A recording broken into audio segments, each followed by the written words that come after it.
Em 1817, o poeta inglês John Keats cunhou um termo chamado capacidade negativa, quando alguém é capaz de estar em incertezas, mistérios, dúvidas, sem nenhum tipo de busca ansiosa atrás de fatos e da razão.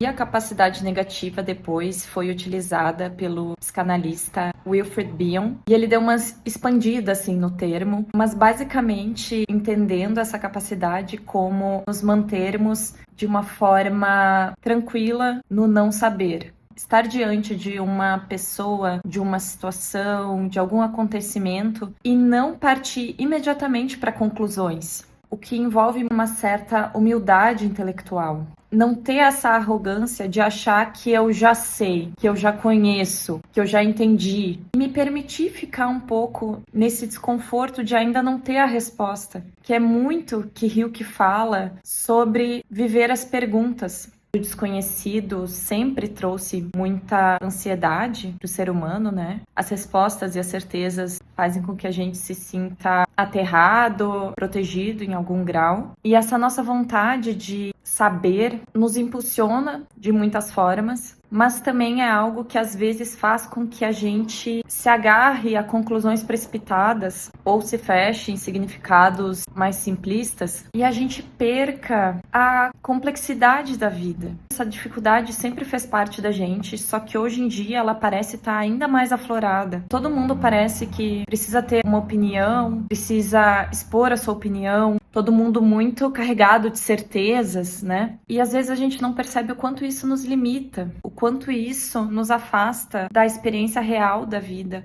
Que às vezes precisa de tempo para se revelar, precisa de tempo para a gente entender. Ou inclusive tem alguns aspectos da vida que talvez a gente nunca vai conseguir entender completamente, porque a nossa capacidade de compreensão vai até um certo ponto também.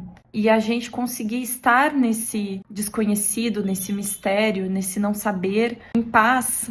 Essa humildade gera abertura. No momento em que eu ainda não cheguei a nenhuma conclusão em relação ao que está acontecendo, em relação ao outro, eu estou aberto a esses fenômenos. Eu presto mais atenção, eu escuto de verdade. Essa capacidade negativa é algo que a gente pode cultivar, é algo que a gente pode aumentar dentro de nós a partir de um esforço um pouco mais intencional, resistir um pouco a esse impulso de imediatamente achar que já sabe. É algo que a gente pode começar a praticar mais no nosso dia a dia e que pode nos ajudar a ampliar a nossa experiência do mundo.